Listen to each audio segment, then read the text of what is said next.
much laying in wait for all the things that we have to do. Please make sure that you cash out with us. It goes with the short code *439# for as many things that you can do. Make sure you choose option 2. Get your account credited with a lot of money as you increase the number of tickets you have. As you dial, you choose option 2, you increase the number of tickets, it gets you going.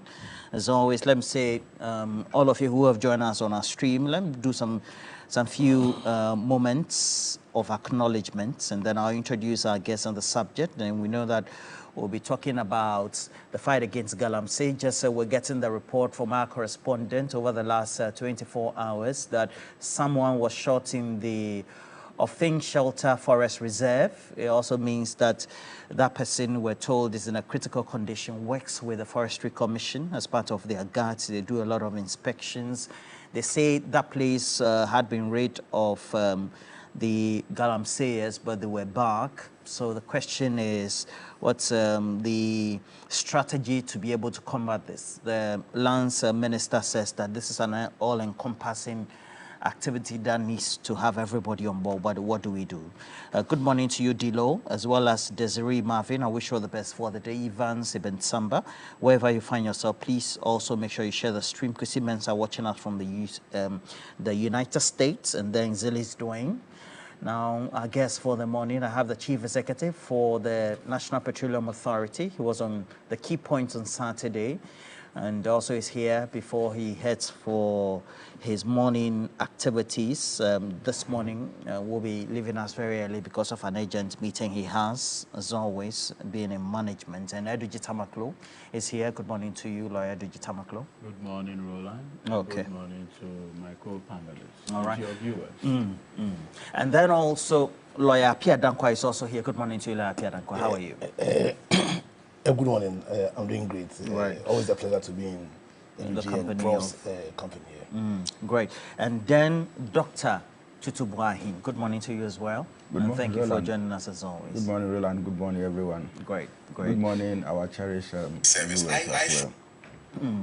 Now, Eduji, we know that the issue of Galamsey has been part of the many conversations and the narrative that has been trumpeted by government, but it looks like it needs a more holistic effort than is being undertaken. What's the strategy, Eduji?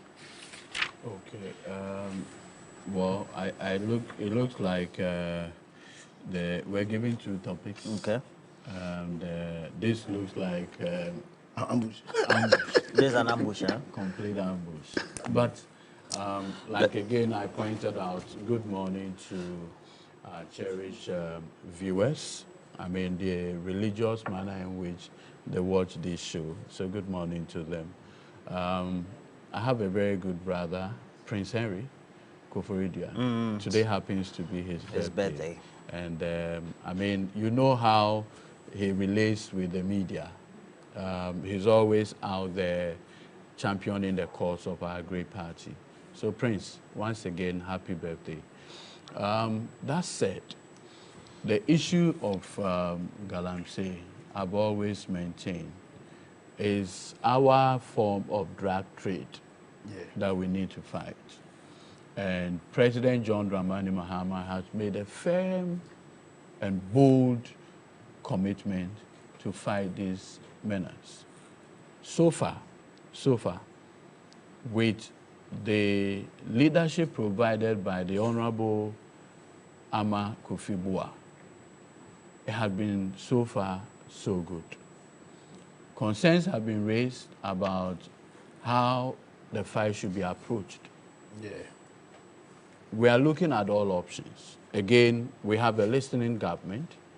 We'll bring everybody on board, the chiefs, the security agencies, and thankfully, the new IGP, Mr. Christian Yohonu, correct, has also declared war on the illegal mining issues.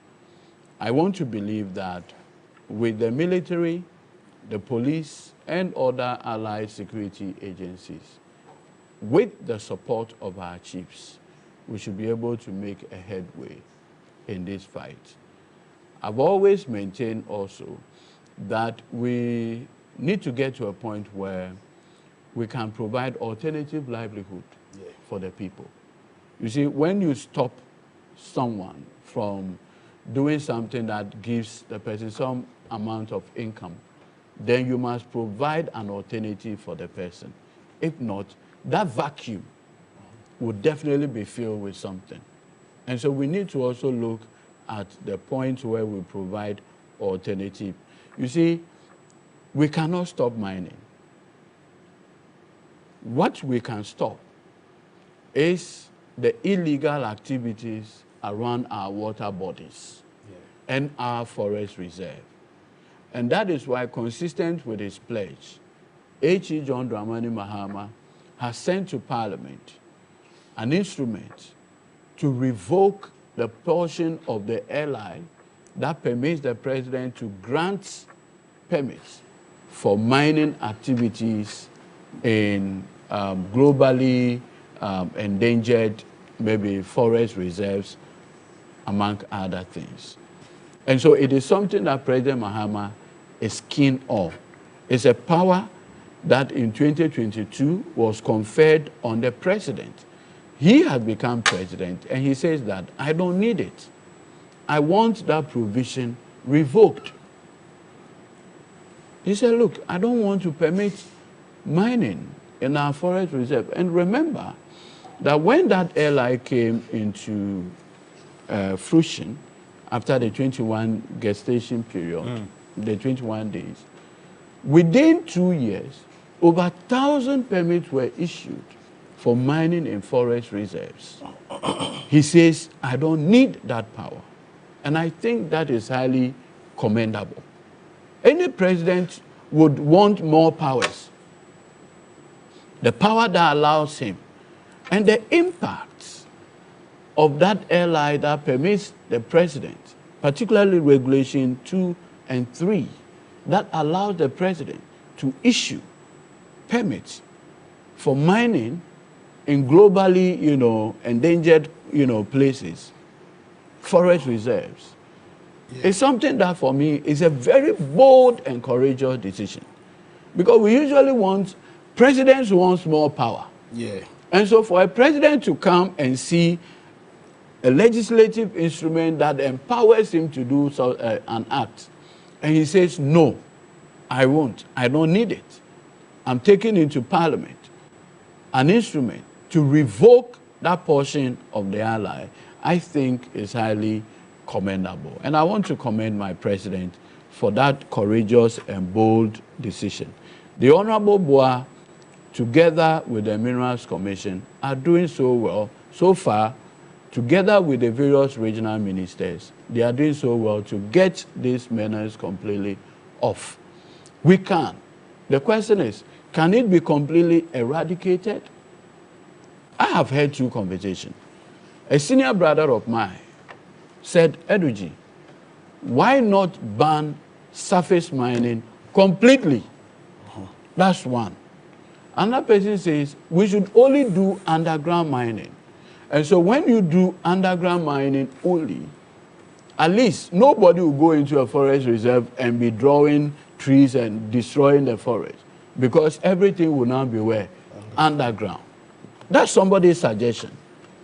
The other thing too is that there is also legal small-scale mining.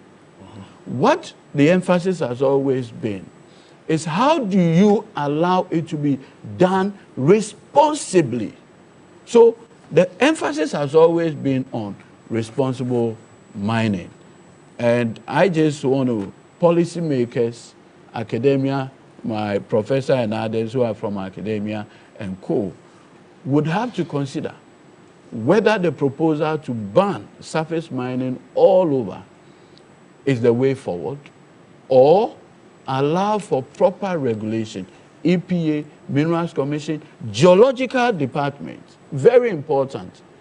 Because if the Geological Department is involved, they can tell where and where you should do, even for monitoring purposes.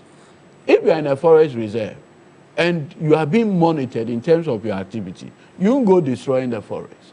So and for persons who, look, if you go to the mining places, bro, the ammunition they have is not a joke.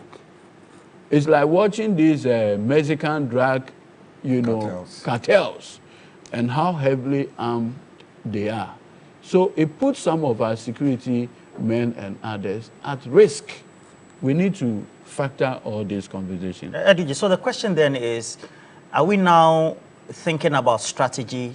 No. Or we're undertaking consultation? I mean, like I pointed because, for out, example, if you take a look at the suggestion by the Movement for Change, even within the period of the campaign, the expectation was that any government that will win will deal with this drastically. And so they even say that there should be a moratorium, so to speak, a ban. Then you sieve out who should then go back to their mining sites, and then what strategy they should use. Because the difficulty is they are mining, but they are not mining sustainably. So the blueprint is already there. You don't reinvent the wheel. What's the blueprint, Ediji? So like already, the major concern was, President, take that your power that allows you to go. You see, if the person is not giving the permit, he can't even go there. Do you get it? So first thing first, I have the power by way of an ally. I said, I don't need that power. So at least what I know is that for now, until 2028, when President Mahama will no longer be president by reason of constitution, he will not permit anybody to go into our forest reserve to go and do mining. It's as simple as that. That for me is the most important thing. Because now that it is not permissible, once we see you in the forest reserve, we know what you are doing is plain illegality. Simple. So we're not getting the strategy right, or the blueprint is there, as Edwiji says, and we're not implementing it. When do we intend implementing it, lawyer? Yeah, so let me wish your viewers a good morning again, wish my colleagues a good morning again. You know, as in line with my position, I think my position has been aired here forcefully. Now, in my view, the blueprint is there. Now the question is, what's the blueprint? We see, we know that, or we recognize that the duties of the president have been enshrined in the Constitution, in the, what's it called, the portion that deals with the executive. In spite of that, in Article 257, the Constitution felt that it needed to create in the president a trust. A trust in terms of all minerals in its natural state in Ghana. A trust over the natural resources of Ghana, so over the river bodies, the forests, and all. And consequently, it means that all the duties that are placed on a person in whom a trust has been created, indeed has been created in the president, insofar as the management of our natural resources are concerned. We also know that the Constitution taxed the Parliament of Ghana to also enact laws whose focus was to help the president in how he dispatches with the obligations that were created in him by way of the trust created in Article 257 of the Constitution. And that's how come we have the Minerals Commission, the EPA, the Forestry Commission, and all the institutions that are supposed to help the president in dispatching of his duty. We also recognize that even before the 1992 Constitution, we had the Mining and Minerals Act that laid down the framework for the management of minerals in our country. The blueprints are in these, are in the framework. I think the issue that we have been faced with is an inability, to enforce the terms of this framework. And we have not been able to enforce the terms of this framework because we failed to tackle the issue of Galamsey from an institutional point of view. Yeah, you understand? So the case in point is how the previous regime handled it and how His Excellency John Mahama, or the signal he is given. Because you see the comments by the IGP, comments by the minister himself, that knows there's some blue guards. Some people want to ridicule it, and I struggle to understand why anybody would want to ridicule such an attempt because of the signal it gives. Because unfortunately, because of the sheer lack of commitment that has been exhibited over the years in our fight against Galamsey, we have a situation where the people perpetrating Galamsey have managed to create some form of a military. And so right now is very difficult because of the special issue. Then we need to be a little bit more radical in how we fight the Galamsey. So my personal view is, and I think you have, and that's also the view of the movement for change. You understand? Let's put a temporary hold on all small-scale mining. You understand? Because under the Act, under the Mining and Minerals Act, what's called mining licenses can be revoked. You understand? For the purposes of national security. You understand? You can check what's it called, the Mining and Minerals Act, and under the Mining and Minerals Act, section 68, I think, mining licenses can be revoked where how mining is done represents a threat to national security or public interest. You understand? We are in special times.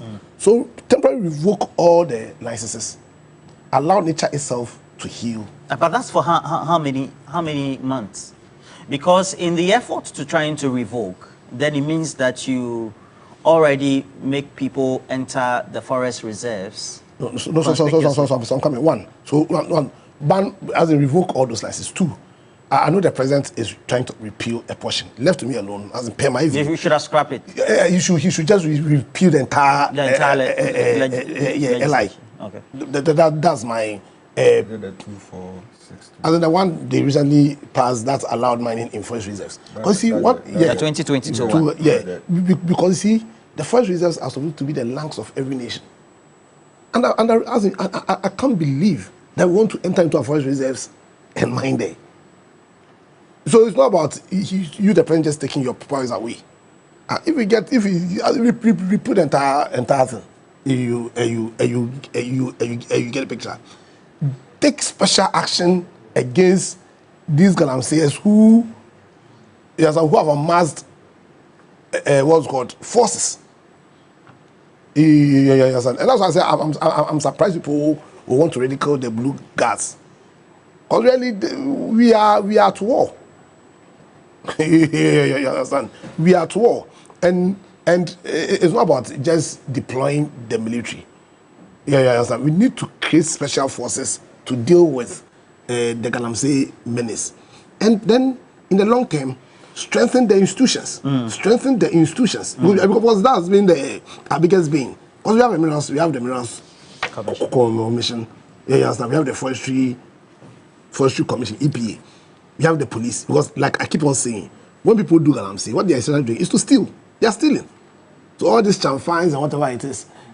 So is the police saying that they didn't see them moving from A to B? You understand? I know some people have recommended that they should ban the excavators. As the excavators don't work. They don't have minds of their own. So for me, the excavators are not the problem.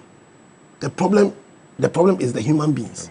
You understand? The sheer lack of commitment by leadership to tackle this issue, which is really existential. You get so strengthen the institutions.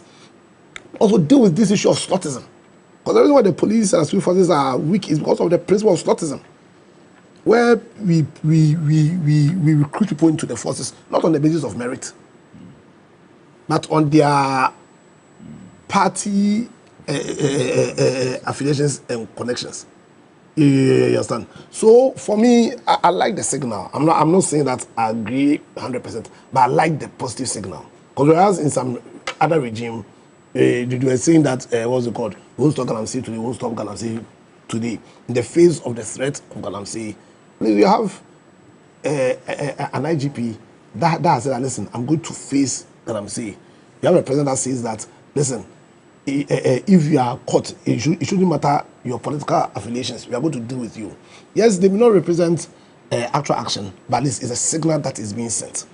But for me, and I think you re-echoed it, let us temporarily place a ban, revoke all licenses on the basis of national security. They shouldn't be thinking too much of the politics, because largely Ghanaians will support a good policy, a policy that will benefit all of us. You understand? They should revoke completely that LI. It's not about taking portions. They should revoke it completely. It should be a a total ban. And you see, and we should also look at the punishment regime. Not about 10 years, 20 years. If you are doing as every country, they should be thinking about life imprisonment. Yeah, because you are killing people. The lead and the mercury and the cyanide and arsenic they use, they are killers. So when you indulge in galamsey, it should be about 5 years, 10 years. We should be talking about life imprisonment. So I think the galamsey issue is coming up because people feel the new president is being a little bit slow and we are not seeing anything. As much as I'm saying that he's giving the right signals, I think that the time to act is now. And he needs to be radical about this. Fortunately, we have a president who has just one term. And so he should not be held back by the potential of he standing on his. In fact, JM must be very radical with this galamsey issue. He's giving the right signals. I support that. I'm not playing with the blue card issue. I think it's a step in the right direction. But having said that, I think we want even a lot more radical action. And the signal has been granted enough. You understand? Should be radical. The law gives him power to revoke licenses on the ground of national security. And rather, the galamsey issue is a matter of national security. You understand? He must ban totally all forms of mining in the forest reserves. Totally. And he must deliberately take steps to build the institutions that were created to aid in the management of our natural resources. Dr. Tutuboy, you go to point 19 of the 120-day promises by the president himself. He says that ban illegal and new mining activities in forest reserves, roll out the Tree for Life and Blue Water Initiative to heal and sustainably harness the environment by turning areas and water bodies degraded by illegal mining into economic and ecological recovery hubs. The question then is, we've seen the effort, at least when it comes to tree restoration or forestation, however we want to term it, and then the Blue Water initiatives, policy initiatives announced. Now, do we need the president, with all the executive powers he has, to only wait for Parliament for that executive power to be taken from him following the processes, or he can still act with the executive powers that he has to ensure that point 19 in the 120-day promises are fulfilled? Ban illegal and new mining activities in forest reserves, irrespective. Yes, Roland, good morning once again. Good morning, Lawyer Duji. Good morning, Lawyer Dankwa. And good morning to our viewers. I think that yes, as you rightly asked, I would say that yes, the president has that prerogative, to go ahead. Because as alluded by Lawyer Dankwa, the point still remains that we are in war, with these galamseyers. Looking at the fact that they are now wielding, weapons that they intend to fight. So it has become a do and die affair. So more or less, you cannot easily go and then tell them to stop. It is a war that they have started. I mean, reports coming indicate that somewhere in Ofinso, a forest guard has been shot and is now battling for life. I think that one other person has also been butchered. And it is not just an easy thing that anybody at all can say that we will get up and then, it actually requires a full commitment from the presidency. Beyond that, I feel that my position on galamsey is this. It is beyond rhetorics. It is beyond just, putting something, on paper and saying that we will do this in 120 days. I am of the view that, yes, the president has shown commitment. He has actually charged, his ministers to deal with galamsey. He has gone ahead to set up, this office at the presidency, which looks at, climate change, So the president has actually shown commitment. But beyond the commitment, beyond it, I believe that I'll start with Lawyer Dankwa, with the issue of radicalism, all right? Because if the person that you are dealing with means wrong, and the person is now carrying a fight to you, then why do you think that you can jaw and then make this or actually win this fight? I think that the president should go ahead, use the executive powers that he has, and then wage actual war on galamseyers. Because you see, if you don't do that, I feel that a lot of things will go wrong. Now, I just want to cite, the NDC's policy, just the main purpose of the NDC's policy when it comes to galamsey. And this is what is in there, that the next NDC government will wage a ruthless war. That is it. The next NDC government will wage a ruthless war against illegal mining. And that is what for instance, I want to see. Ruthless? Yes. Because... What's your expectation of ruthless? My expectation is that, look, these people are armed, isn't it? They are. They intend to kill so that they can continue with their operations. So those that you can arrest them. And if you arrest them, it is not a matter of giving them 5 days, 2 weeks, 3 months imprisonment. No. Jail them for life. I agree with lawyer. All right? I agree with him. Now, you see, now, any time that people are arrested, you see foreigners in there. Chinese people and other nationals. And I hear that they are going to be repatriated back to their home countries. Is that the way to go? What didn't we see with Asha One? She was arrested. She was deported per the reports. But she came back. And then found her way somewhere up north. All right? Now, for me, you can't go to China and engage in such activities. You will be killed. And even if you are lucky and you are not killed, you are jailed with hard labor for life. But here we are, for the purposes of international, something relations and all that. You arrest somebody from China who probably doesn't even have a work permit. And the person is here destroying our natural resources. And we intend to be lenient with such characters. Ruthless war on these people. I mean, our own nationals who are caught, for me, yes, put them in jail. All right? If it has to do with life imprisonment, that's fine. But in prison, find a vocation for them so that government will even have, a benefit out of them. Now we have, how do you call it, agricultural land somewhere in the African plains. Some of these prisoners, they go eat, sleep, just like that. Why don't we turn their energies into agriculture? We can do that. So that, you see, this galamsey thing will not be attractive to the young population. For now, that is what I see. You see, every young guy gets in there and then they want to do galamsey to survive or to make money. All right? But in doing that, they are destroying our water bodies. They are destroying our forests.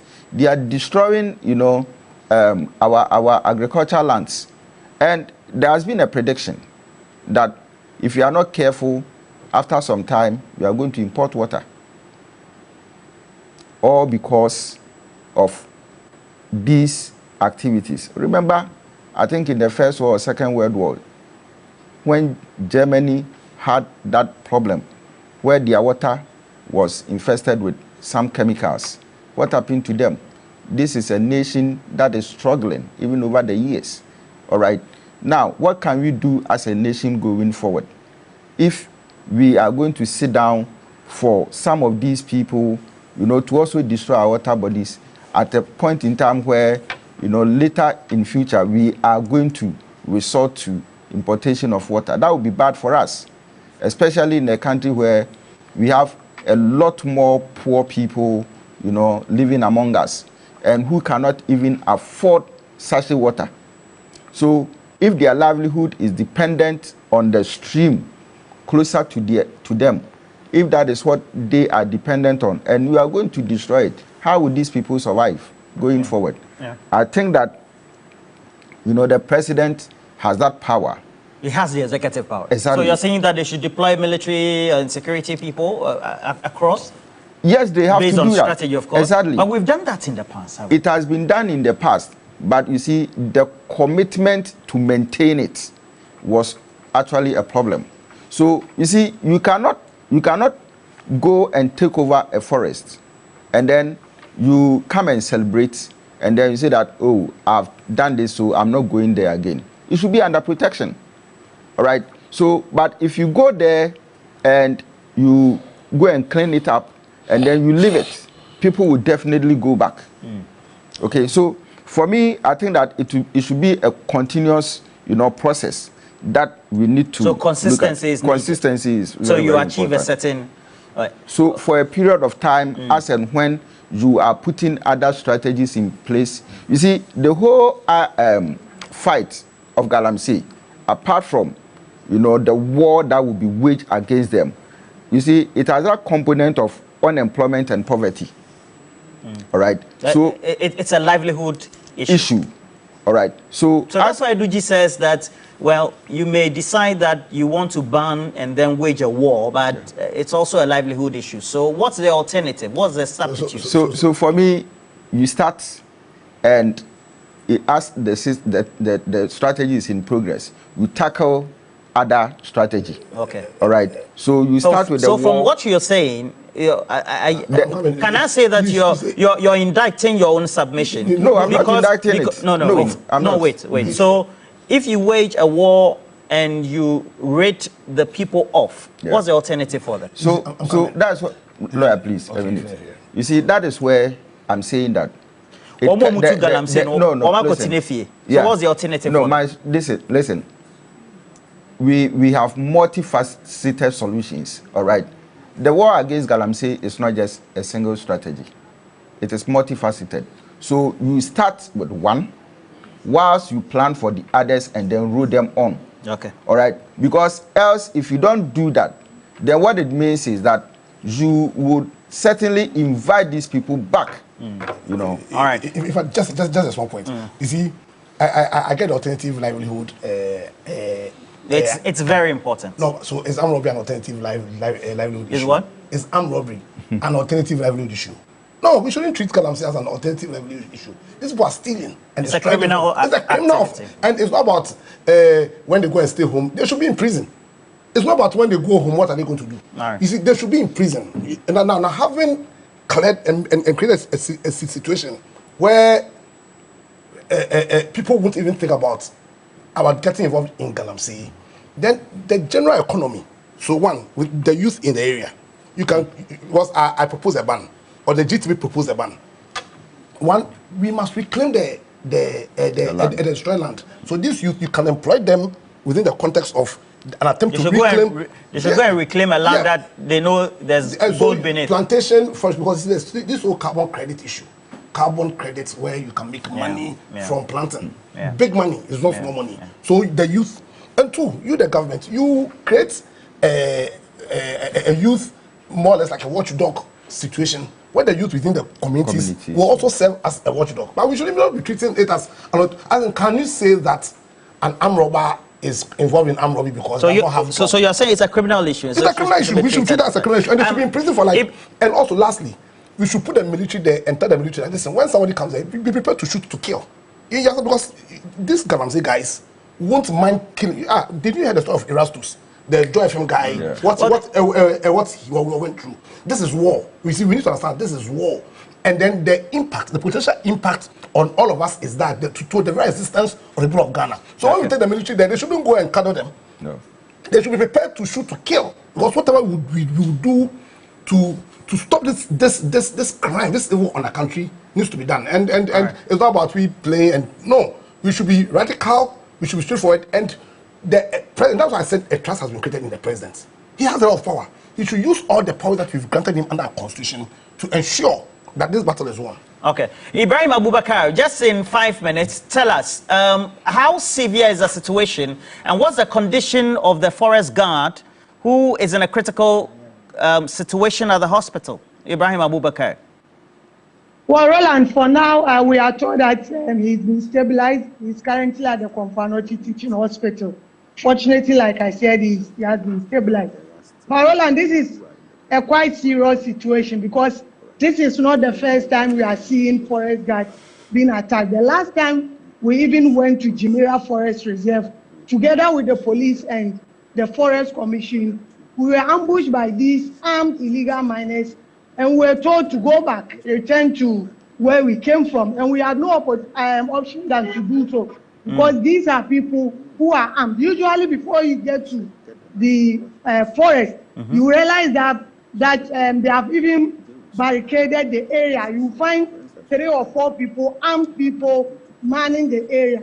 If you try to engage them before you realize, then more of them will come out from the bush and begin to surround you. Now you go to Nkawie Forest District, they have 6 forest reserves, and all these 6 forest reserves are under siege. Talk about Jimira Forest Reserve, talk about Disiri, talk about Bipo Tintin.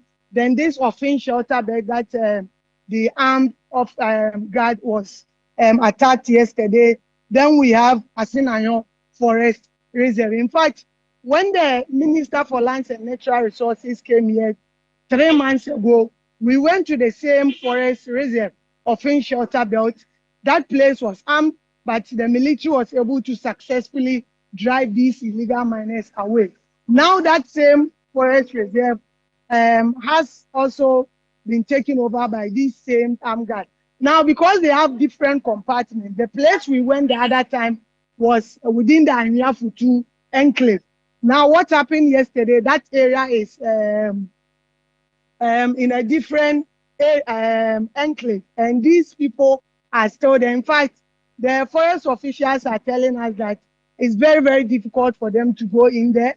You have these forest guards who are not resourced too much to be able to encounter these illegal miners, and for that matter, they even fear to go there. For Jimira, there was a time they even restricted forest guards from even patrolling those areas. So these are armed people who have taken over the forest with impunity and are mining in it. And it's like you have a home, someone has taken over, and the person is even threatening you not to go there. And people are seeing this terrorism. They have likened to what they are doing to terrorism, and they want the military to deal decisively with them because these are people who are ready to shoot and kill you. And for that matter, people are saying they also shouldn't be spared because the kind of guns they are holding,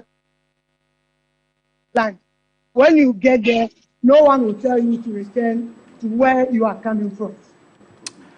So it means that even for you as journalists and reporters, you're afraid to get closer to all those illegal sites, right? Exactly. These are no-go areas. Like I said, we went there with the police. We had to return because these miners surrounded us, and the police couldn't do anything. We had only 3 police officers. But the police were armed. Miners fully armed. They were armed, but 3 of them. Comparing to 11 miners who were fully armed. Then you look at the guns they are wielding, sophisticated machines, and you begin to wonder where they even got these machines from. And these are people, like I said, who are mining with impunity. They do not mind even shooting at you. So if you are going there and you are not strategic, you will be found yourself wanting. That's how come when the military go there, because they go there prepared, they are able to move them out. But the issue is that how sustainable is the operation of the military? If they move them out, the minute the military leaves the place, these miners will come back. Usually they don't go far. They are within the forest range communities and also monitoring the activities of the military. So as soon as they leave the mining site, then we have these miners also going back to continue with their illegal activities. Well, the next time I give you an order to go and do that as a reporter, I'll be very much cautious. But then your safety is also important. Ibrahim giving us the latest on the condition that the forest guard who was shot finds himself at the hospital. He's been restored to some good health, but again, it's been given some health care at the hospital.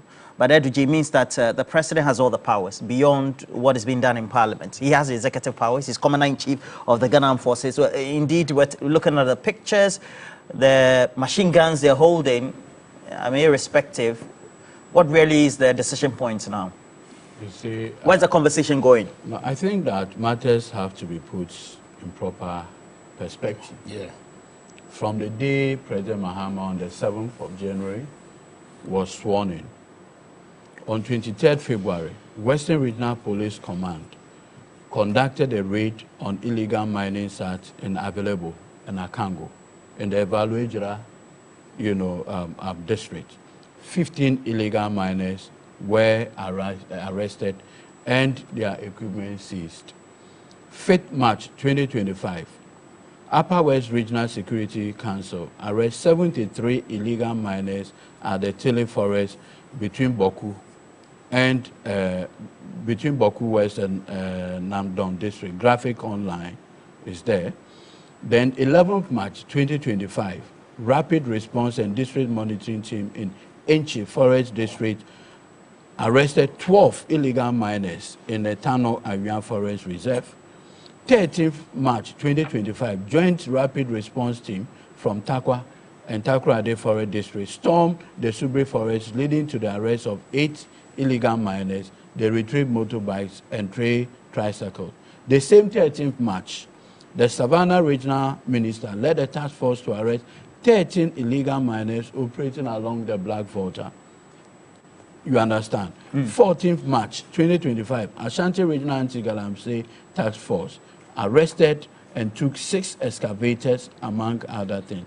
14th March, Western Naval Command, in a joint soup with the 2nd Infantry, arrested 56 illegal miners at Kadajin in the Takwa and Suayem, So I am putting this record out, that the things that are required to be done lawfully in a republic. Yeah. Because also remember that our laws do not permit extrajudicial killings. Yeah. Yes. In this country. But lawyer, they are killing us. No, I'm coming. In this country, unless a court of competent jurisdiction pronounce your killing, no other person can take. However, the police have the right, if fire is open onto them, to respond with minimum force. The law is clear on that. They have the right to self-defense. You cannot just go to, say, an illegal mining site, and once you see the people and start clearing them. That's extrajudicial. Our laws do not permit that. Look, as I speak to you today, the former president of Philippines, Duterte, took the same action against drug cartels. The drug cartels. They go, they see you, they kill you. What has happened? Today he's facing International Criminal Court, right? As a lawyer, you think I should advise President Mahama to go on that route? Would you say I should do that? So what's the plan? No, so the plan is that the police, even per their operational works, have the right to self-defense. Yeah. Once the person opens fire on you, I don't even need to tell you what you should do.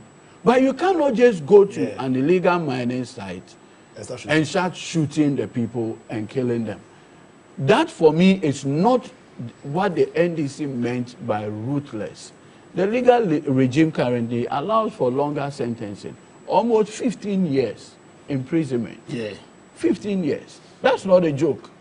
To spend 15 years of your life in imprisonment is quite, but like the point I've made is that it would have been a different story if all these actions that have been undertaken from February to date have not been taken, where people will feel that, oh, nothing has changed. We can just do what we have been doing. No. the arrests that have been done so far clearly shows commitment on the part of government to solve this problem. I am deeply concerned. Look, and again, like I said the last time, the role of traditional authorities. When Domahin said, don't come to Doma to come and do mining, so far, nobody had made the attempt. When Otunfo said, look, if I get you a chief under my jurisdiction, engage or supporting illegal mining, it will be ground for your disturbment. It is there. So their commitment is also needed. Yes, no, because you see, you can't come to a village and just enter into a forest and start working if the chief in that community does not permit you. Or even the community members. Yes. So they are everybody's complicit. The youth leaders, the community heads are very crucial. Look, I've always maintained the way the 1992 Constitution is crafted, where the chiefs in one way say, a good year no. But the Constitution says no. And it is for the Republic. So it is held in trust for all of us in the president. That's a constitutional construct. Our people out there don't understand this. Do you get it? They don't. They believe that that should not be the case. And sometimes it's a simple question of greed. Why would a man destroy cocoa farm that has sustainably kept he and his family for generations and say he's selling it to Galamsey? Greed. No, not just greed. No, because you see, we have a country where the government is saying that I'm the only one. No, but let him in. He's trying to. No. I get the point where he makes that. It is because of the constitutional construct. Exactly. That vests everything in the president for and on behalf of all of us. The people out there don't understand. Yeah. He believes that no, the president, excuse my language, we need it. It's for us. So you be in Accra, who will be in our village. So leadership is key. Look, when Toby Apede said, you dare not come to Volta region and engage in any form of galamsey or mining. That has been it. How are you going to go into Asogli state and say you have your excavator or something, you want to go and dig the earth? The Asafo people will drive you out. So maybe the communities where this illegal thing, the illegal mining is pervasive, the traditional authorities should also up their game. If not, usually they go and give, the lands to the people. At the end of the day, that's why we have the rulership or the leadership. And of course, inclusive, the traditional authority. And so something has got to give. The authority has to be given a certain responsibility, and that responsibility has been given to the president oversight, and then he has his representative being the ministers, etc., and it drills down to the local assembly. We all know that in the value chain, there are individuals or offices that have more powers than the other. How do we put all these together as the enforcement strategy? The other hand, also having an alternative livelihood strategy, because clearly what is missing, because we've done this over the period, there was Galam stop, there's everything, the alternative. I mean, sincerely, I'm a human being. If an ounce of gold is sold at this point in time, I could grab it and I could create a nest egg for myself. You see, so what should be the conversation? What should be the narrative? So I agree with my brother here when he talks about we find a way of bringing the community in. We've created a constitution that makes it practically impossible. You have a constitution that says that the land can belong to you. Any mineral in its natural state there, that one there is for the president. You understand? And the president has the power of eminent domain. That simply means that the power has the power to compulsorily acquire the said property, land, subject to obviously giving you adequate compensation and all those things. You understand?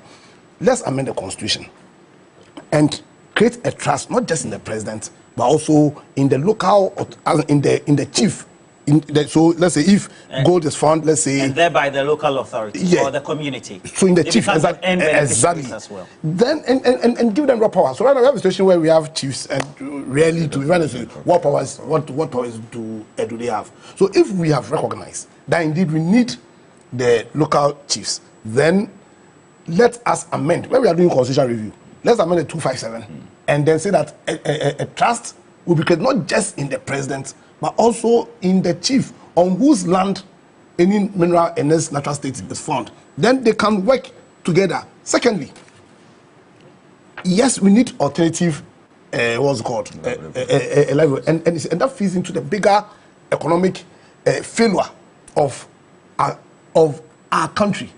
It's not just about the Galamsey areas per se, but in Ghana, the government has consistently fought against the people's initiative, against private initiative, with this what's it called, poisonous fiscal regime. These are interest rates. You have a country where you can barely have access to capital. So we've created a system, a very poisonous environment, economic environment. So when we are talking about, so like this issue of why would a cocoa farmer sell his cocoa and go and take, first of all, beyond this, the cocoa board, they pretending to be helping the cocoa farmers. How economically beneficial is a cocoa regime? You understand? Agric. What strategies consistently has government put in place to create a situation where agric will move from being purely subsistence to proper commercial what's called venture? SMEs. What strategy has our government put in place to help the SMEs? And also carbon credit. Why are we not looking there? Carbon credit. You understand? Encouraging people to go into plantation forestry. Yeah, because they are there. We have, when you go to the Ministry of Environment, they're supposed to wear carbon credit. Because when we say carbon credit, you can make money. But let me ask you a question. Let me land on this. You see, you can make money from the sale of carbon, from carbon sequestration. Yes, you can make money from it. Is that not why the president's commitment is even in the creation of the Ministry of Environment, where there's climate change and sustainability also added to it? Listen. And so it has to take an initiative, which by policy seems to be the first step. So the question that I am asking is, instead of, let's say, rehashing the issue, what should be the strategy that the government, because the government is on a certain roadmap. It is using pockets of activities of armed and arrests, etc. And then the alternative should be what else? And that's why I said, listen, for me, when you talk about the alternative livelihood issue, it's not just about the Galamsey area. It's about how the total economy has been managed. Okay. You understand? Government, and when I say government, I don't mean James government, but the government of Ghana. When I say government of Ghana from since has failed to deliberately use its fiscal and monetary policy to create that right economic environment where private initiative can thrive. You understand? So, and two, so this issue about the climate, about the carbon credit issue. Carbon credit has been there since like 1980 something. After they did the climatic change conference, the North-South agreement, it's been there since. And we all know that, listen, there's an economy right now in being engaged in plantation forestry, carbon sequestration. Now, carbon is sold since 1988. The government of Ghana, at the time, they don't make money from that. Ministry of Environment, Forestry Commission, Ministry of Finance. What steps have government deliberately taken to empower the locals to benefit from this new gold? Because carbon potentially can be a new gold. You understand? And by way of giving technical support, because we do this fake thing, we do tree plants and we plant oranges. So how much carbon can orange sequestrate? But so this country is all about doing something to represent something Azankwa. So they know about carbon credits. Government takes it all the time. What steps has government done? So you see, for me, I think the matter is clear. Just fulfill the terms of our constitution. the economic objective of the constitution, which mandates government to create the right environment, economic environment, because Ghanaians are really smart. Contrary to what people think, Ghanaians are really smart and really industrious. If government will help the people, if government will help us, you see the Bill Gates and the Elon Musk that Ghana can create. Instead of government always chasing and destroying and making it as if it's a crime to even venture into business. If government will stay faithful to its mandate to create the right economic environment, then we will not be talking about alternative livelihood and make armed robbery and create a space as if armed robbery is an alternative livelihood situation. Let's be serious. You know, we need to be serious. All of us have not said armed robbery. Yeah, but if you say Galamsey, if you say people are involved in Galamsey because they don't have jobs to do, then what you are saying is that people are also in armed robbery because they don't have jobs to do. We need to be serious. So in creating the strategy, no, you even Roland, look, a what kilo of gold will get you today $103,000. An ounce is about $3,000. A person who is doing that, you need how many bags of cocoa to get $100,000? Yeah. Right? Yeah. How many hectares must you farm to get $100,000? Now, if you are telling the person that maintain your cocoa production, don't sell it to somebody to use for mining, what we are saying is that let the person appreciate that this livelihood is better and provides an alternative to the person. Look, we need to have a realistic conversation about, you know, small-scale illegal mining. Yeah. You understand? Look, today almost all the small-scale mining are taking a form of destroying the forest. That's the honest truth. Yeah. So even though it is lawful, it remains unregulated. It remains, or it is being done in irresponsible manner. In fact, if you get to most of the site, you see that they have lawful leases, save that they have not been ratified by Parliament. That's a different conversation altogether. But at least you can see some paperwork. But it's the manner in which it is carried out. I've always maintained our people have been doing mining before Don Diego de Azambuja got here. That's why we have names like Elmina, the mine, and the rest. Clearly. But what has created the current phenomenon is the use of excavators. And chamfines and the rest. And the chamfines. When you go to the water, and look, guess what? If you travel from Kumasi right through Pechi, into the Amansia area, by the roadside, you see people manufacturing chamfines. You mean assembling? Yes. Or even repairing? And doing all the chamfine work just by the roadsides. We pass, we see them every day. They actually manufacture. They are manufactured here. There are guys who are doing the chamfine, and they'll put it on the water body, move the earth. Look, my biggest fear even now is the integrity of the Bui Dam. Because of what is happening in the Savannah region, which is upstream the Bui Dam. The danger is that effectively they'll be silting the dam. Something that we spent over $600 million in putting up. So as for the dangers associated with it, it's serious. And so it is my hope and prayer that we'll go beyond. The alternative livelihood issue is something we cannot ignore, particularly for the younger people. Look, I watched a video. Then a young man said, ye yam anyano ahanom. Ye yam wia debiada sika amenya akra no. Esinsi obi akwa by day. I've seen that video. Esinsi obi akwa by day. It's on TikTok actually. I've seen that video. Esinsi obi akwa by day. Such a person, you say go and with a gun finish him. Okay. So clearly there has to be some key stakeholder engagement as a prelude to doing anything. And that has to be part of the message that has to be communicated, right? As part of the strategy. So you see, that's why earlier when I was talking about, you know, what happens after, you know, the arrest and then the prosecutions. All right. The point still remains that we need to engage the opinion leaders in every community. We need to engage the people. But what does engagement mean? Engagement means building capacities. Engagement means, resourcing the people. Engagement means that getting the people decent alternatives. You see, in social marketing, this is what we do.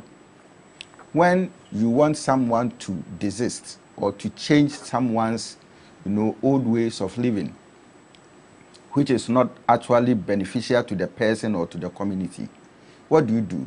You exchange it with the motivation. All right. But the key question is that the benefit that motivation is providing, is it competitive enough? Is it competitive? And that is why you get an old man about 60 years saying that I am selling my 5-acre cocoa farm to Galamseyers because throughout my life, cocoa has not been able to help me build a 3-bedroom house. You understand? It means that the motivation the person is getting from cocoa cannot be compared to the motivation you get when Galamsey, he sells that cocoa farm to a Galamseyer. And that's the conundrum. So what do we do? But so this is it. You see, beyond selling that 5-acre cocoa farm, what is going to be the ripple effect? To you as an individual whilst you are alive, to the your generations, and even to the nation.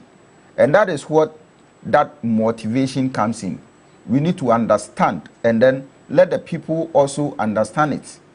Now, this cocoa farmer who is going to trade the cocoa farm, okay, is there anything that we can put in place for this person, all right, to prevent him from engaging in the sale of the cocoa farm? Is it something that, the entire community, can equally benefit from? Now, so bring people together, bring communities together, bring individuals together. In the village that I come from, Asante Achime Kutuyase, all right, there is no Galamsey there. But a town closer, Konongo, Galamsey is at its highest peak. Why? Yes, because the people of Asante Achime Kutuyase have come to the point of realization that Galamsey is not good for us. What is the rallying point? Who is rallying them together? Yes, so we had a community engagement, myself and some other. Asante Kutuyase. Asante Achime Kutuyase. Asante Achime Kutuyase. Exactly. Okay. Myself and some opinion leaders in there. And then we had a discussion, all right, to the point that when some Chinese nationals got in there, they chased them out. It is simple as that. As for the role of chiefs, you can't. So it means that traditional leaders are very focused. Exactly. Yeah. And we so you're saying that, for example, in the Ashanti region, if the Otumfuo commands his chiefs and sub-chiefs to do the needful, it will at least solve 50% of the president's headache. And we've seen the Otumfuo doing that. Otumfuo, I mean, it's not to put him at the center of discussion. He has actually distood some chiefs for engaging in Galamsey. He has done that, all right? And that shows that kind of leadership. Even in my village, we had to petition Menchia, that this is what the dangers we may be facing in future. Even though it has not started, we are writing to formally inform him. You understand? So some of these things, the roles, responsibilities are there. But for me, one key thing that I think that if the presidency, wants to fight and win this battle, is that it's not just about arresting people and putting them beyond in cells, right? I agree to that.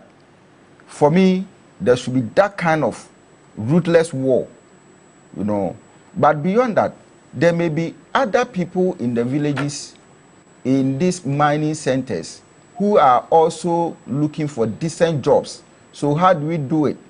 We should be able to build these technical capabilities. All right. So for instance, lawyer was talking about carbon credits. How do we build people to be able to, invest in this carbon credit industry? How are we able as a nation, all right, to get people to build capacities, vocational, skills, to the extent that that person can become useful, earn a decent life in that community in which he or she is living, so that the person will not endanger himself and put his entire family, into danger, going into galamsey. So we need to look at some of these alternatives, all right, because definitely there may be bad people in the community who will not listen to you. When Your hometown, the Asante Achim Ekutiase. Is it because you're resilient, or is just that the time has not come for the invaders to come and... In fact, they have tried. I know they have tried. Yes. But trying is not the same as having an invasion. So we are of the opinion that, look, the resources, even though it belongs to government, we have that oversight responsibility. All right. And we equally are stewards. Okay. So even if you want to come, it is not the issue of this kind of galamsey thing that you want to do. Come with a proper proposal for us to sit down. And then probably if government will also have to come in, then we are setting up a proper mining company where the lives of the people will be protected, where people can have decent jobs to do. And we need to trade, concession for concession, to the extent that, look, our people would have to occupy certain positions when you start your operations. All right. So we have been able to communicate some of these things to the people for them to equally understand that the mining, when the time is due for mining activities to begin here, we are going into formal mining operations where, the operations of that mining company will be beneficial to our community, and not just to put our lives in danger in the name of, some irresponsible galamsey activities. Okay. Eduje will have to leave us for an important meeting that he has this morning. But just to pick a question from you, the subject of oral and then ongoing investigations by the Attorney General's Department, the question I have for you is, how sparingly or swiftly should the Attorney General and government be communicating to the people that it is undertaking activities in relation to the subject, and then that will keep the people in the know, so that there are no guesses when, let's say, searches are done and people are being investigated, so that we don't have this whirlwind of social media frenzy and speculation? I think that I have always stated that every Ghanaian should be given the benefit of due process. Fundamental. You see, we are building a constitutional democracy where we cannot do what pleases us. That's for the jungle. So we have rules of engagement. If you suspect somebody had committed an offense, the rule says you can go to the court, obtain a warrant, and conduct a search. Now, when you get there, let the person have the benefit of the warrant and what the search is about. So far, I have not, or nobody has shown that a search has been conducted so far that was not authorized by reason of a warrant. Look, in the search in the house of the former governor, I am aware that immediately the national security people got to his house, his police bodyguards met them, and like a police officer, they showed them the warrant, that this is the warrant we have. So the police officers then called his house helps to come, because the police are here based on this. You understand? Because an officer cannot stop an officer conducting a lawful search. Now, once they had the benefit, they called Dr. Addison. He came, saw it, called his lawyer. His lawyer came, and together with the security people, they conducted the search they wanted to. For me, that is what you need to do. Accord the person some decency. That's all. If that becomes the rules of engagement, where is the problem? The challenge is when, like I pointed earlier, like the minority leader did, you go out there, the floor of parliament, knowing that you enjoy immunity from defamatory comments. And we see, in the superior wisdom of the framers of the Constitution, they wanted MPs to, you know, share their views with a certain level of candor, without malice. You understand? But where it is clear that the things you are saying on the floor of parliament or within the presence of parliament is full of malice, deliberate falsehood, calculated to tarnish the image of a regime, that definitely will not accord with what parliamentary privileges and others, you know, envisage. So I would just plead that we exercise caution in the engagement. I've spoken to key persons within the security setup, and they have confirmed. I've also listened to recordings, and clearly it shows that the information the Honorable Afenyomakin put out there in public was barefaced lies. Is that the essence of parliamentary privilege? Is that the essence of the immunity? So we need to be clear. Today, the Attorney General is doing something extraordinary.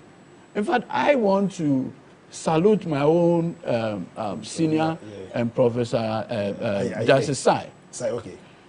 I mean, the Signal Bureau guy who was arrested. Is it Buahin? Buahin.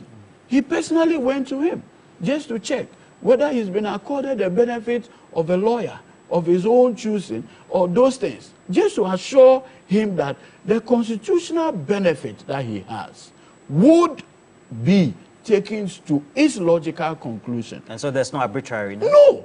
President Mahama is a constitutionalist. His presence in our constitutional engagement since 1997, when he entered into parliament, to date, nobody had made any finding of wrongdoing or breaches of the Constitution against him. It is for good reason. He has tried to keep his life within. In fact, even in my own party, there are many who are not excited. They believe that, oh, Mr. President, we want some revolutionary justice. He said, no, we are under a constitutional rule. Let's allow the rule of law to take its course. We may not be pleased, possibly even with a slow pace, but that is what the law says, due process. And do unto others what you want others to do to you. That has been the thing that has shaped President Mahama's public life. And you don't do anything to undermine the constitutional order. And that is why, look, for whatever you can say about President Mahama, you can never say he's a lawless president. We have seen things happen in the past, even when lawyers were president, the kind of thing that they were doing. Those who should even know better. But he's tried in a very dignified manner, respected what. But then he had also made a firm commitment to fight corruption. How is it going to? So you need a balancing act. Once you fight corruption, you ensure that you don't also trample on the rights of people. But I can say this. People have not been fair to Richard Japa. No, at all. And it's a simple thing. You see, it is usually easier for you to frame a person in a particular mode and then lynch the person. And so there's a certain... If you said he's not being given some fair hearing or perhaps so for instance, because he has a legal authority or office? No. And it's not being recognized? No, what I'm saying is that, so for instance, he goes to do a search with a warrant, authorized either by a court or something, or a senior police officer, or even the Attorney General. Remember, the Attorney General has the power of arrest. when all of these things are satisfied, and you come and put out that Richard Japa led a group of hungry party thugs to go and raid. You use the word raid. How can a search authorized be a raid? In all fairness, how can it be a raid? More so when I get there, oh, your lawyer come, I do the search in the presence of your lawyer. How many times, even in the past, were people given this opportunity, where searches are done in the presence of their lawyers? In fairness. So what I am saying is that we will recognize, the government will continue to recognize the rights of people, the rights of people to due process and its dictates, but the president has also made a commitment to the people of this country to fight corruption. And that one, all of us are under that watch. Nobody. And in fact, the president told us, the appointees, he said, you see, what is happening to outsiders will be worse when you are my appointee. So look, he's made it clear. So it is even a high-risk thing now if you're an appointee of the president. Because you know that whatever he's doing, if you mess up, he'll make example of you. I don't know, if you say mess up, you mean you chop money. Mess up. Money. If you mess up, whatever that entails, you make example of you. We know that you need to have an important meeting. So, and again, you see, the Attorney General has taken an extraordinary step. And we'll be doing the briefing. Later today. You think that's commendable? Highly commendable. Very novel. Look, the Attorney General, my boss, had done two things. In one breath, I even said, I disagree with him. Why? His decision to even give reasons for a nolle prosequi. Yeah. It's never done. But he said, look, there's a certain concept of accountability. Even me, the Attorney General, I'm accountable to the people. Yeah. So if I'm taking a step, the people should appreciate the reasons informed me so that it doesn't look capricious or arbitrary. I said, look, don't do it. Because you open the Pandora box. Anytime you want to take this decision, everybody will ask you. So would there be a stop? He said, look, when we say a reset, it should be a mindset conversation as well. So let me take this extraordinary step, reach out to the people of this country and say, look, this is the mandate you've given us. One of it is Aura. In fact, Aura was a key campaign promise of the people by the NDC. And Ghanaians overwhelmingly voted for it. Now, you cannot now come to power and renege. So he said he wants to carry the good people of this country along. And that he'll be briefing the public today on all the cases that they are handling so far, where they are. And look, I can assure you, wait for the details. Right. There's a family of somebody who knows you very well. Her ladyship, Justice Ifiase Wasari Botwe, who is celebrating her birthday, and says that Eduji has always been, according to the family, has always been one of her best students. Also, the husband is my very good mentor as well. Hold on. Mr. Eric Botwe of Olam, Ghana. Today is my says lady. That you've been one of her. My lady, Justice Ifia. You know, before I got called, 2013, my moods, I did it before her. Just to say, Ifiase Wasari. Yes, and since then, for the past almost 12 years, I have done major matters and represented different clients before her. I just want to wish her a happy birthday. I wish her well, good health. That's all that I can say. Thank you, Roland. We know that you have a meeting, so you take leave of us. That is granted as well. But Eduji Tamaklo, the Chief Executive for the National Petroleum Authority, urgent matters are here to attend to. And thank you for passing through. As always, most importantly, we know that we have cash out. It goes to a short code, star 439#, choose option 2. For as many times you have to increase the number of stakes you have. But look, briefing is important, Lawyer Apia Dankwa. Should that be the order of the day as always? Do we need the briefing? Why is that important? Because social media, and especially when it comes to politically exposed persons, it's being used for the politics of it. What do you say to that? It's being used to the politics of what? Of it, in terms of the actions by national security and then also the Office of the Attorney General. I think I was privileged to have been taught by Professor Ayini so many years ago. Oh, he taught you? Yeah, about 21 years ago. Great. And he's been very he's a very forward-looking person and a firm believer in the principles that underpins our constitution. The principles being probity and accountability. So personally, I'm not surprised at how he's handling his very important position. I think it's one that must be commended. You will recall that when President Kofi became president of Ghana, he tried introducing the Meet the Press series so as in to find a way of bringing governance to our doorsteps, and to have a minister who, even though there's nothing, or the period of Preston is almost gone now, he, in line with his firm belief in the principle of probity and accountability, will want to engage us, tell us why he's even entering the procedure, and decide to come and brief us in terms of steps they are taking concerning the what Oral did. So I think it's something that must be commended. Also, the issues concerning some people will call it a read. I think I want to call it the search of the Bank of Ghana Governance House. You see, for me, I'm just hoping that once again we don't have a case of our politicians doing something to represent something, and that they'll show real commitment to our battle against illegal what's called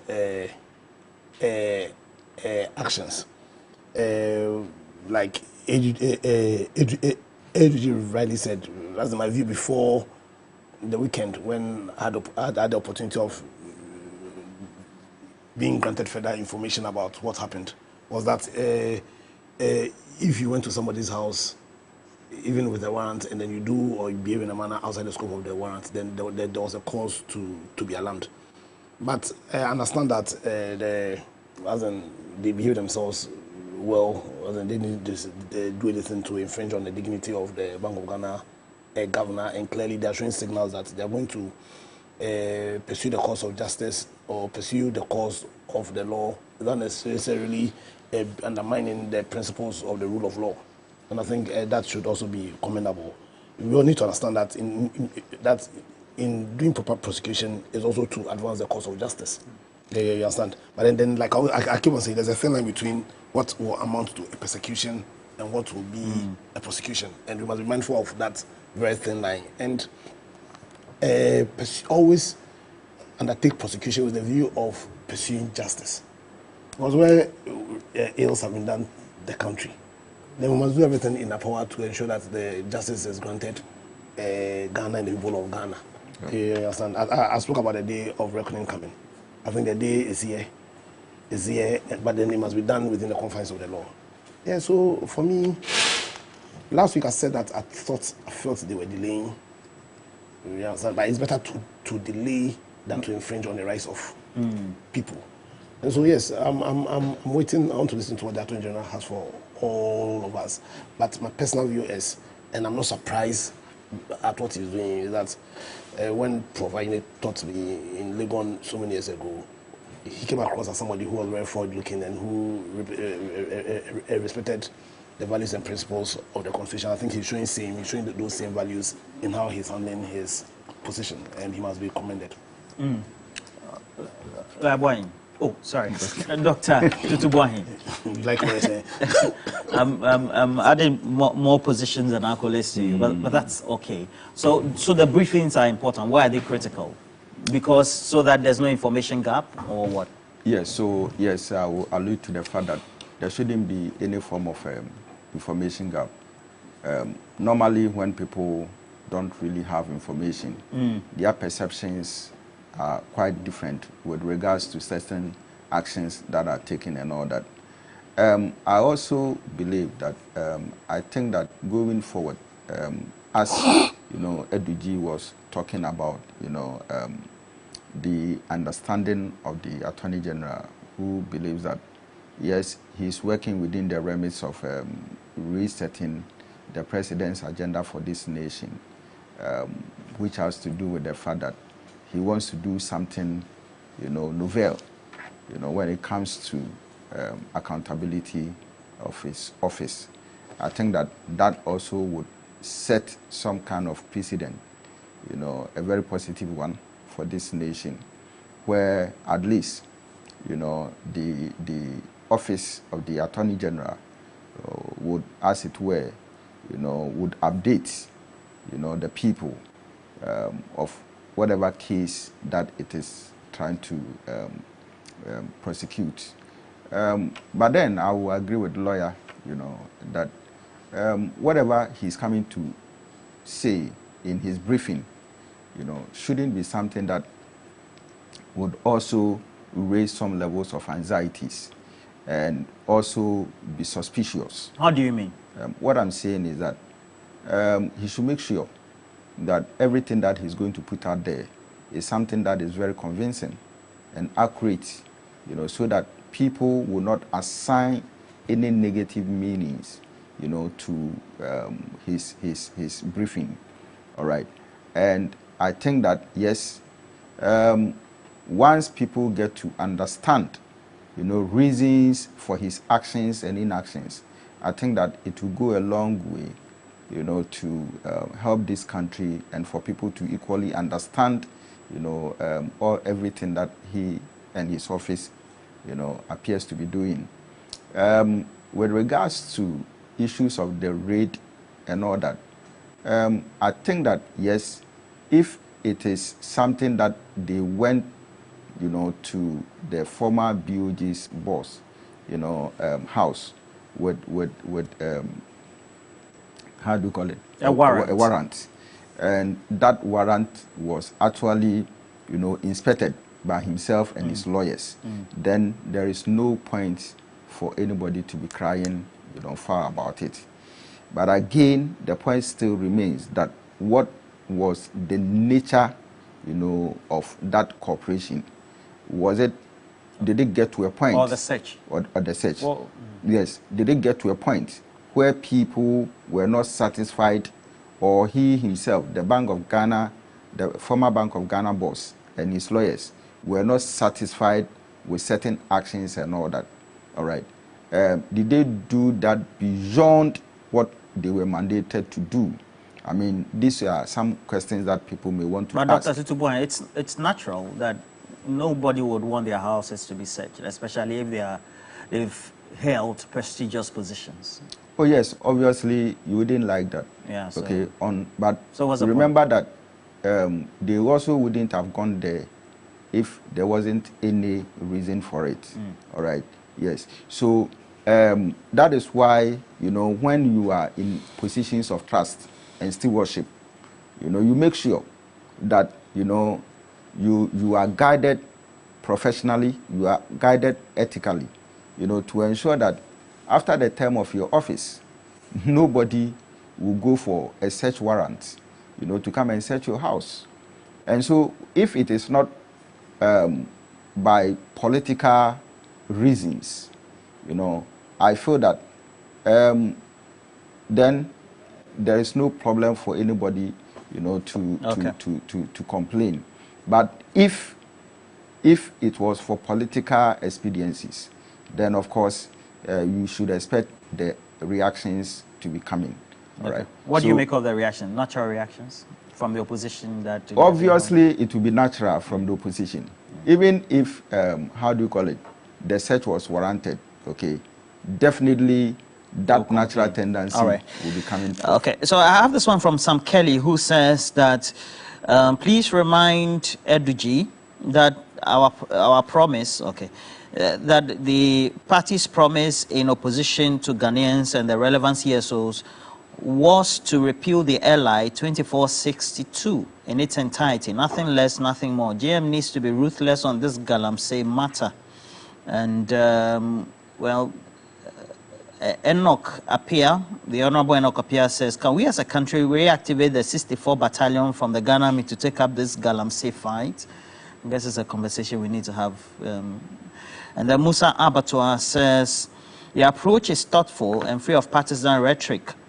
which makes the discussion much more productive. I especially appreciate how the issue is being debated within inside, focusing on real solutions. But so we have Osebun Soamwa, who says that Galamsey is destroying our environment. I'm here in Edriso, and when I travel across parts of the Ashanti region on weekends, I still find officials who are in government today who complained yesterday that they'll do something about Galamsey.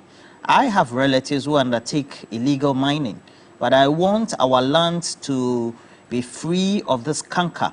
We know that money is good, but money gotten illegally, which leads to destruction of the environment and poor health of our people, is not good.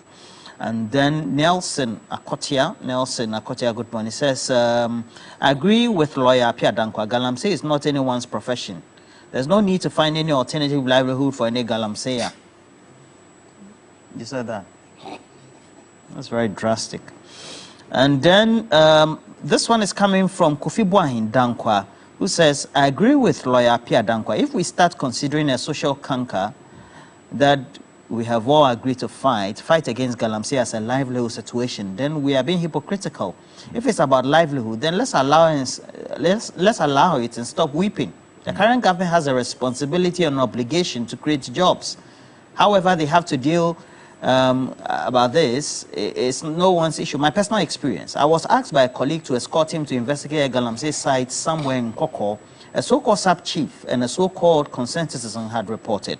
When we got there, we decided that I would play the role of the leader of a national security group. Upon questioning them, we realized that a house about 10 meters away from the Galamsey site is where the Galamseyers live with their families. So those even closer are also mining. What is shocking is that I later got to know that the sub-chief and citizen who had engaged my colleague were the managers of the site. So the shocking thing is that, you know, I'm saying good morning to Sister Vivian Mante. I wish all the best. You're saying that I recommend Lady Ellen for being the doubting Thomas when it comes to the Black Stars, I guess. Umar Farouk says that it is now a responsibility as citizens to help the president to effectively and efficiently fight Galamsey. But we also know that he has the powers. But Lawyer Pia Dankwa, thank you for coming. Lawyer Tutu Buahin, thank you for coming as well. And we have more comments. A couple of you who have joined us, and Obrin Ponkaba and the rest of the team who have joined us on social media, sharing our streams. We're grateful. We also have cash out. It goes with a Shoko *439#.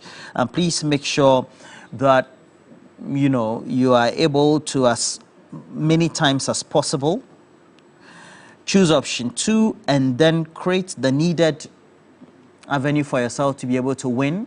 And you're winning 2,000 Ghana cedis for each of the draws. And well, this time around, we have to command the military into action. We, the citizens, are too stubborn, and that's coming from FOESOTO on our Facebook page as well. But look, it's a beach curtain this Easter holiday, so make sure you create the unforgettable memory at the beach with your family and friends by booking the all-inclusive 3 nights package from the 18th to the 21st of April 2025, and it's starting from 6,800 Ghana cedis for a couple. Now, the early bird discount is also for you to book early, and then you get to pay before the 31st of March, and then you get to save the 20% extra on the rate. And if you do that before the 10th of April 2025, you save 10% extra on the package offer, which grants guests free access to an all in-house facility, including swimming pools, the gym, the cinema with popcorn, the board games, the snooker games, etc. You also get to enjoy free pickups from the airport when you're coming from Takrady on Fridays. Remember, terms and conditions apply, and all fun activities will include a live band, the tour of the beautiful facility with an electric golf cart also added, in-house carnival splash, playground all available for kids, and then also you sip and paint, the bicycle rides available, the quid bike rides, and then also the boat ride to the Maha Village. jet skis, all available, banana boats, party bus rides, a trip to the beautiful Nzulezu, and many more. Maha Beach Resort doesn't offer just accommodation. They also deliver experience. So Maha Beach Resort is a one-stop holiday destination for all families, groups, and those particularly who are newly wedded couples on honeymoons or those celebrating their marriages. So private and corporate events are also available. So book those packages now and make sure you call for reservations to avoid disappointment. The line to call is 030 3977773, or you can call on the mobile 0501770 and make sure that you also call for reservations. But you can also email sm@maharesort.com for all updates. You can also get them on social media, but also log on to www.maharesort.com. We're taking a break. We'll be right back.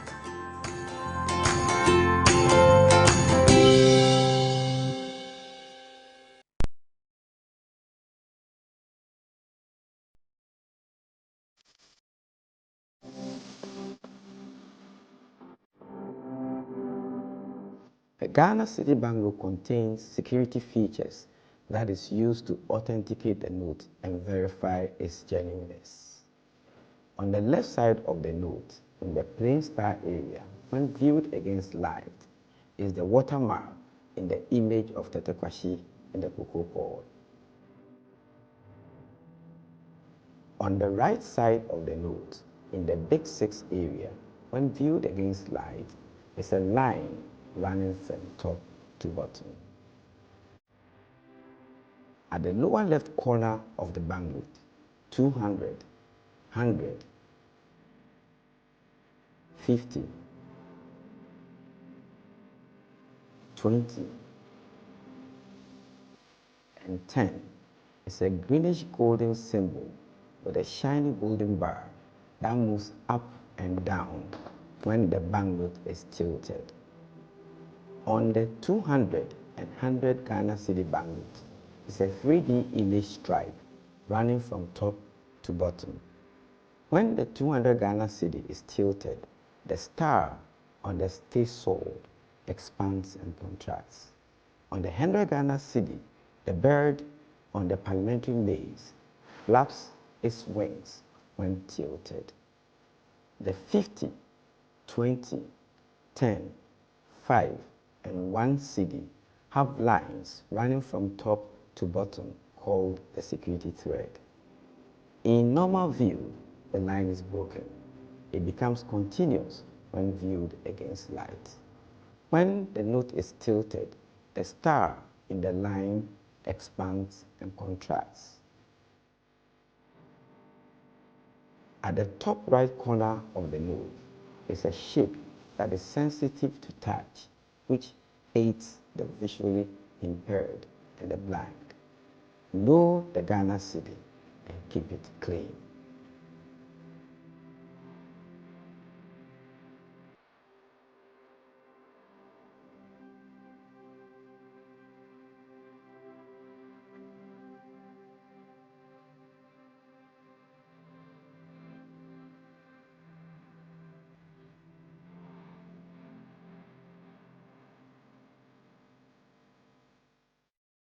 Alright, listen up.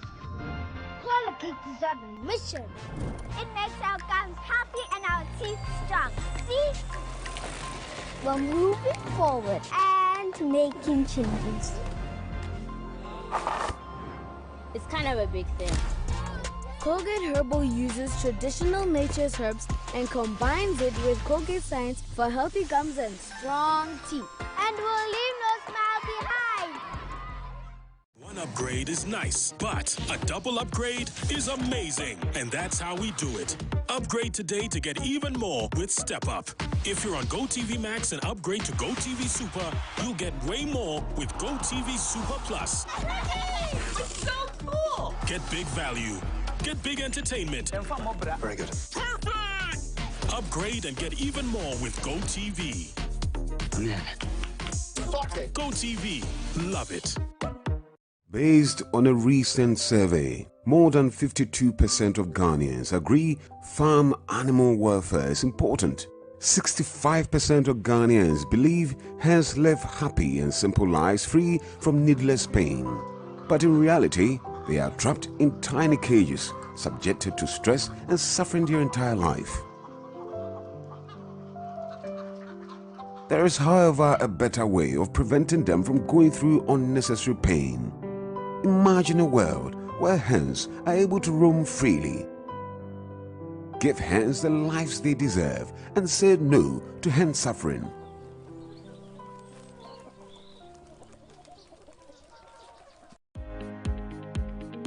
Hello, I am Ahmed Haidar, the CEO of the Spot Furniture. I want today to speak about our company. We have all the products for the house and for the office. You have the living room, dining rooms, bedrooms, office furniture, starting from tables to chairs, center tables, wooden center tables. We have carpets for your office, for your living room, for your bedroom, all very nice designs. If you need furniture for your homes, your offices, schools, churches, even if you are somebody, a photographer who loves to take pictures with beautiful furniture, I would advise that you come to the Spot Furnitures. They have beautiful furniture for everything. About the prices, you don't need to worry at all because we have very affordable prices. We have big promotions and we run discounts all the time. We offer a free delivery within Accra. You don't need to worry about the delivery. We accept all kinds of payments from Momo to POS to even cash and checks. Locate the Spot Furniture on the Spintex Road, close to DBS Industries. You can also find them on social media, Instagram and Facebook at the Spot Furnitures. Our phone numbers for contact 024-5517-594 or 024-115-2006. The Spot Furniture, the next comfortable furniture near you.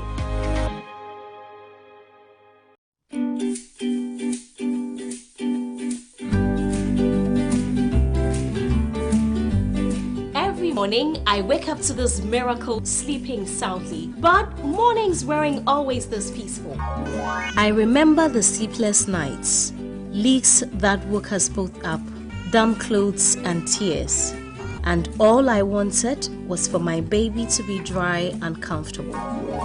Then I discovered Flora Kids baby diaper. Its maximum absorption keeps my little one dry all night, giving us peaceful, restful sleep. And the stretchy side tapes, they make sure it's comfy even when she's on the move. Thanks to Flora Kids baby diaper, our nights are calm and our mornings are full of giggles. For bulk purchases, call Delta Paper Mail on 0243 033 033. Maria Da Paz comes from a family of professional vigilantes, the Ramirez, and falls in love with Amado, a trained lawyer and a member of the rival business clan, the Mato. Facing the hatred nurtured by their families for decades, Maria Da Paz and Amado make a peace pact that ends tragically.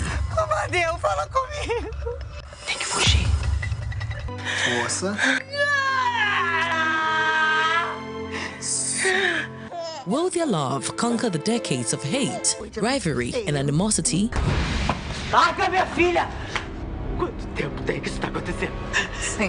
Find out in Sweet Diva. Sweet Diva shows Monday to Thursday at 8 p.m. on TV3. Brought to you by MTN, Cowbell Coffee, Yamvita, Onga, Kivo 100% natural hot pepper, Cousin's Baby.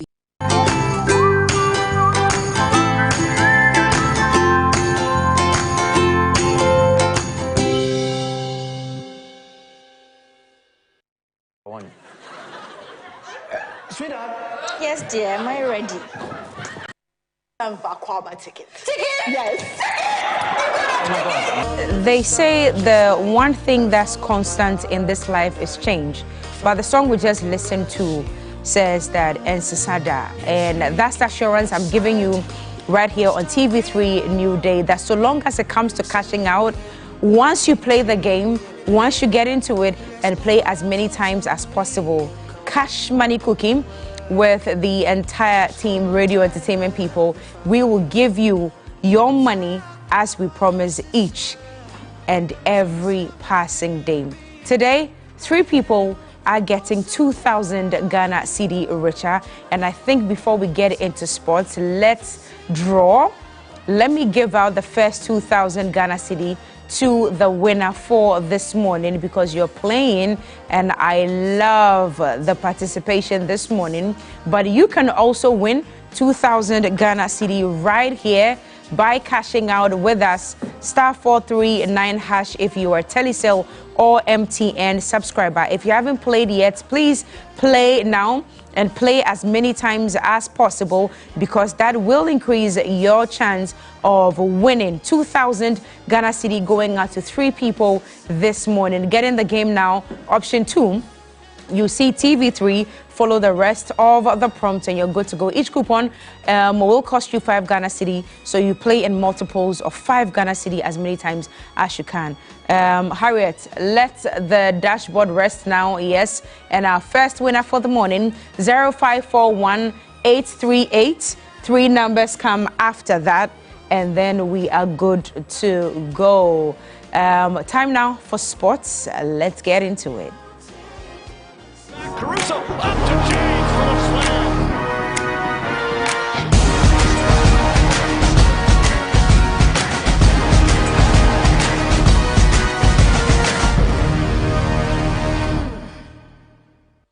And we are still basking in careful excitement. Let me say careful because it's not over yet. We still have a long way to go, and we've got a much tougher game today. But in his own words, he says that I know everybody is excited. Everybody was happy about our last win, but we still have a long way to go. We need everyone to be on their toes. We don't need 98% or 99%. We need 100%. And those are the very words of our coach, Otto Addo, and we are sitting on tenterhooks hoping that it goes our way today. He's described today's match as a small final. That's the way Otto Addo is describing it. And I just hope and pray that the boys, the Black Stars, do us proud one more time, just as they did on Friday. I was at the stadium, I promised you. Yes. And it was so surreal to meet a number of people who walked up to me and said, we are at the stadium today because of you, because of the ginger you gave us in the morning. I met a gentleman who said he hadn't been to the stadium after May 9th, but watching us on TV on Friday and seeing all the enthusiasm, he happened to be there and he was happy about the scoreline. Congratulations to the Black Stars and to all of us as well. But careful celebration because the journey just started. Otto Addo's wins just started for us. So let's see how it goes. But what's the mood in camp in Morocco today? So, I mean, they had their final training session last night. Okay. And fortunately, no player was injured. Everybody was in very, very good condition. And now they are just, resting and then preparing for that game, which will take place at 7 p.m. tonight. Okay. And my colleague Mutala Yakubu has been stationed directly in Morocco and has all the details of what's happening with the Black Stars ahead of that game against Madagascar. Stade Mimon Asi Husiema, the venue that will host tonight's game between Madagascar and Ghana. That is a crucial World Cup qualifier. Now, yesterday, Coach Otto Addo oversaw all the 23 players as they did a live training session, and Madagascar also trained later in the day at the same venue. Now, the interesting thing about today's game is that the reverse fixture, which saw Ghana win by a goal to nil, did not have both managers or coaches who are handling the team today. Ghana had Chris Hughton back then, and Madagascar also had Rakonton Drebe back then. But this time, it is Otto Addo who is the head coach of Ghana, and Corrington Martin is also the coach of Madagascar. Both of them have expressed optimism and knows what is at stake. For Otto Addo, a win will put Ghana in pole position to qualify for the World Cup. And for Madagascar's coach, Corrington Martin, any result apart from a win would not help his side because it will put them in a very, very tight situation. So we are here to bring you all the updates on all our social media outlets at 3 Sports GH.